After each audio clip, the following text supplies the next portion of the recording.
Okay, so today we're doing notes on 8.3. It's similar to 8.2. They're both surface area, so we're looking for the amount of wrapping paper to cover a box, or in this case, we're looking at pyramids. And pyramids will go into a point. Or you can also say, like, how much paint do I need? When you're going to paint a room, you would need to find the surface area of every wall in that room. I'm going to write here that the difference between a prism, which is the surface area we found yesterday, were all prisms. And today we're doing pyramids, and they go into a point. I always think of, like, if you're not sure, because prism and pyramid can really be easily confused, just remember, oh, the Egyptian pyramids. Oh, yeah, those look like that. Okay, so then you think, okay, that's a pyramid. It goes into a point at the top there. Where a prism is a box. It's kind of like this. This is like a little box that I got in the mail. So that is what we talked about yesterday. Those are prisms, okay? A Kleenex box also. So today, you guys, we are doing pyramids. And with a pyramid, we have a base. And the base is going to tell us what kind of pyramid we have, okay? We have two kinds of pyramids that we're dealing with today. It is either going to be a square pyramid, so you're going to have a square on the bottom, or we're going to have a triangle on the bottom, and then it always just goes right up into a point.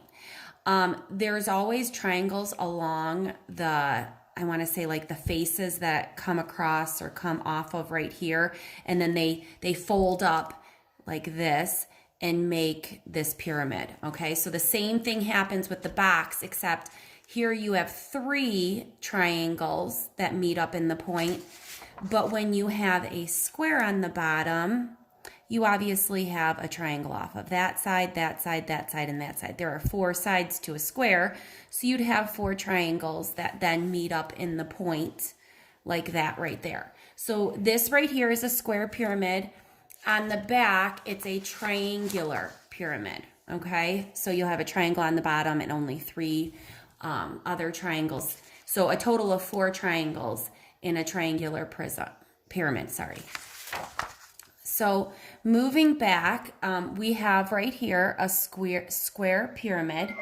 Find the surface area of the square pyramid.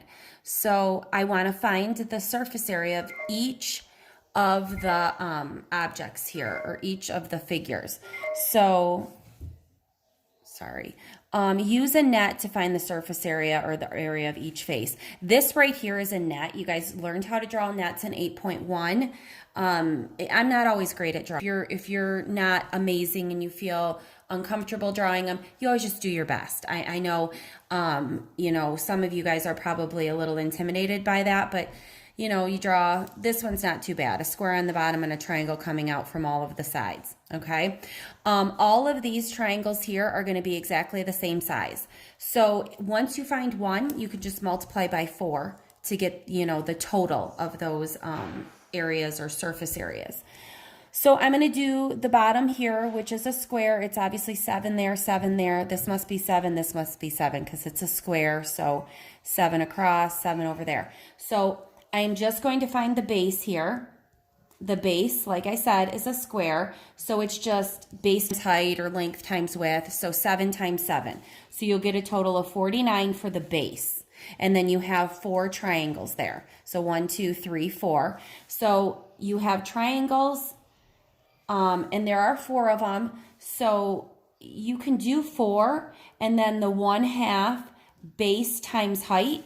So 1/2 base times height. So this triangle, they're all the same. You can double check them.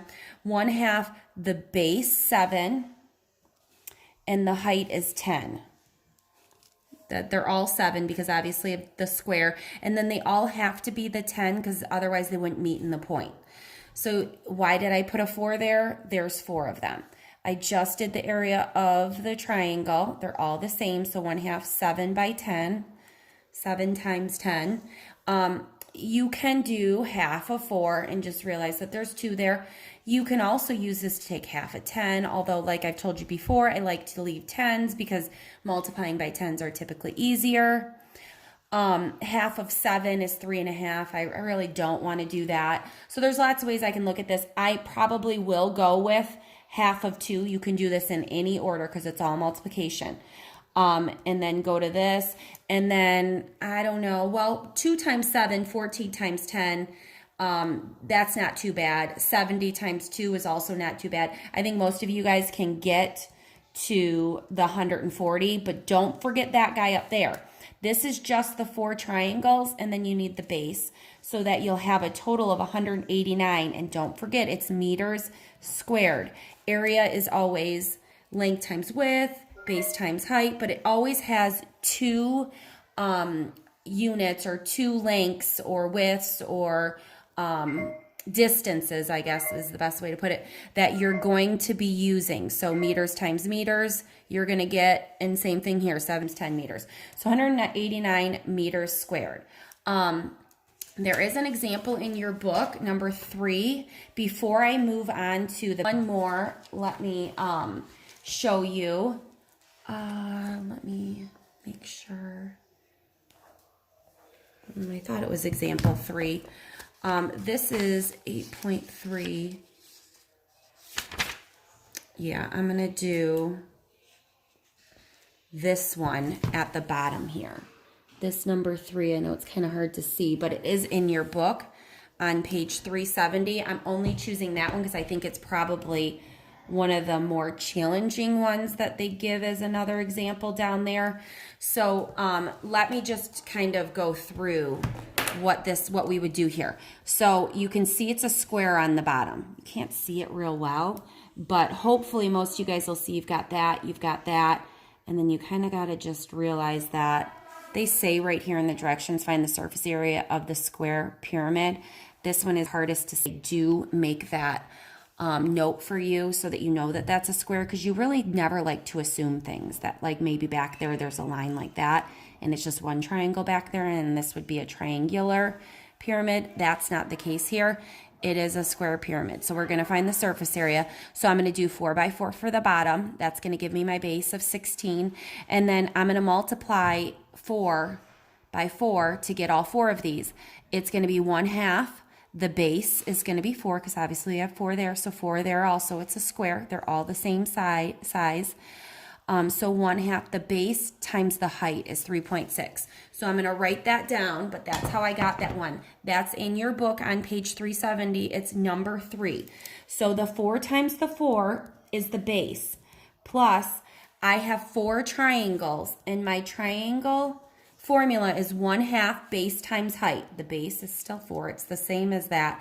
But then the height, not the slanted height. When I say slanted height, never this. You're always trying to find out top to bottom. Remember, we talked about that. So in this one, it was 3.6. So I end up with 4 times 4 is 16. Here is where I can do half of 4. This 3.6 is not super easy to multiply by, so I might leave that till the end and just kind of do these ones. I could do half of 3.6 and get, 18 or 1.8, half of 36. I don't know if that really helps me. So I don't know. We'll do 4 times 4 is 16. Half of that is 8, I guess. 8 times 3.6. Sorry, that's my vacuum.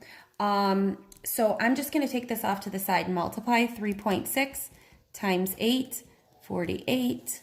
I get 24. 8 times 3 is 24 plus the 8. And then that little decimal there means I need to move that. So it's just 16 plus 28.8 or 44.8 inches squared. I should tell you, you can fast forward me if you don't want to see this one, like you totally got that one. You can fast forward and not watch some of this stuff and just watch what you think you need. Moving along to the triangular pyramids. Okay, we just have a triangle on the bottom like we discussed earlier. So the base of each triangular pyramid in this section is an equilateral triangle. Equilateral means that all the sides are going to be equal. So this, all three of those down there are going to be equal. And that makes sense because then these are all going to come up and meet in that point. So they want us to find the surface area. If I didn't have this, because sometimes you won't have that, and I look just over here, I know I'm finding the area of the base. So I know that's going to be 1/2 base times height. There's my base right there. So when I do 1/2, the base is 6, and the height, here's my 6 here is where I'm getting that from. And the height of that triangle, that's my base down there, is this line right here, and they're pointing to it. It's 5.2. I don't have a lot of room to write that. That gives me my base. Now, I have only 3. So I'm going to add 3 times, and I need to find the area of each of those. So 3 times, and it's going to be 1/2 base times height. Okay, so I'm going to find the area of these triangles here, 1/2. The base is 6, and the height, you guys, remember, it's just from bottom to top, is 8. So 6 times 8. Why is that 3 there? I have 3 triangles there. So I might do 1/2 of 6 and get 3. Multiplying by 5.2 isn't terrible, but it's definitely not super easy either. Maybe I want to take 1/2 of, maybe even 48 and get 24 times 3. If I don't really know quickly what that is, maybe I want to move over and take 1/2 of 8 and get 4 times 6 and then times 3. It doesn't matter how you do it, but when you are done, you will end up 48, 1/2 of that is 24, and I know 24 times 3 is 72. If you don't, just go off to the side and figure that out. So 3 times 5.2. I don't know this one off the top of my head, or if I don't, okay, I was kind of thinking it was that. So 15.6 plus 72. And so when I add these up, I get 82, 87.6.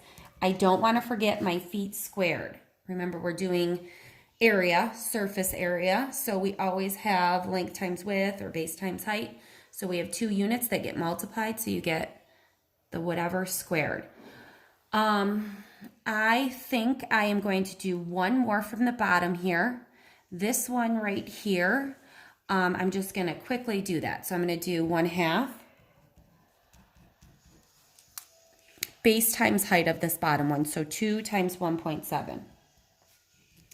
Plus, I have 3 of them. So I'm going to do 3. And then my formula is 1/2 base times height. So I don't know what my base and height are. I need to look. I do actually know my base is 2. I just used it for that one. And it shares the same base. And then the height of this going from bottom to top is 3. That one shows me 3 right there. So I've got, why did I do that? 1/2 of 2 is just 1, or it's kind of like doing the reciprocal, multiplying a number by its reciprocal. So that kind of cancels out. You get just 1, and 1 times 1.7 is 1.7. Plus, I don't know, maybe I could just cross that out too, right? 1/2 of 2 is just 1, and that's not going to change my value. 3 times 3 is 9. So 1.7 plus 9 is 10.7 centimeters squared. We were talking centimeters there. And that's it. I tried to be somewhat quick with also being thorough. If you have questions on anything in this section, just circle them. I think we're just going to do some calls and go over some things. I'll have you guys maybe leave some notes on Google Classroom. But other than that, you guys were awesome. A couple minutes short today of yesterday. That's good.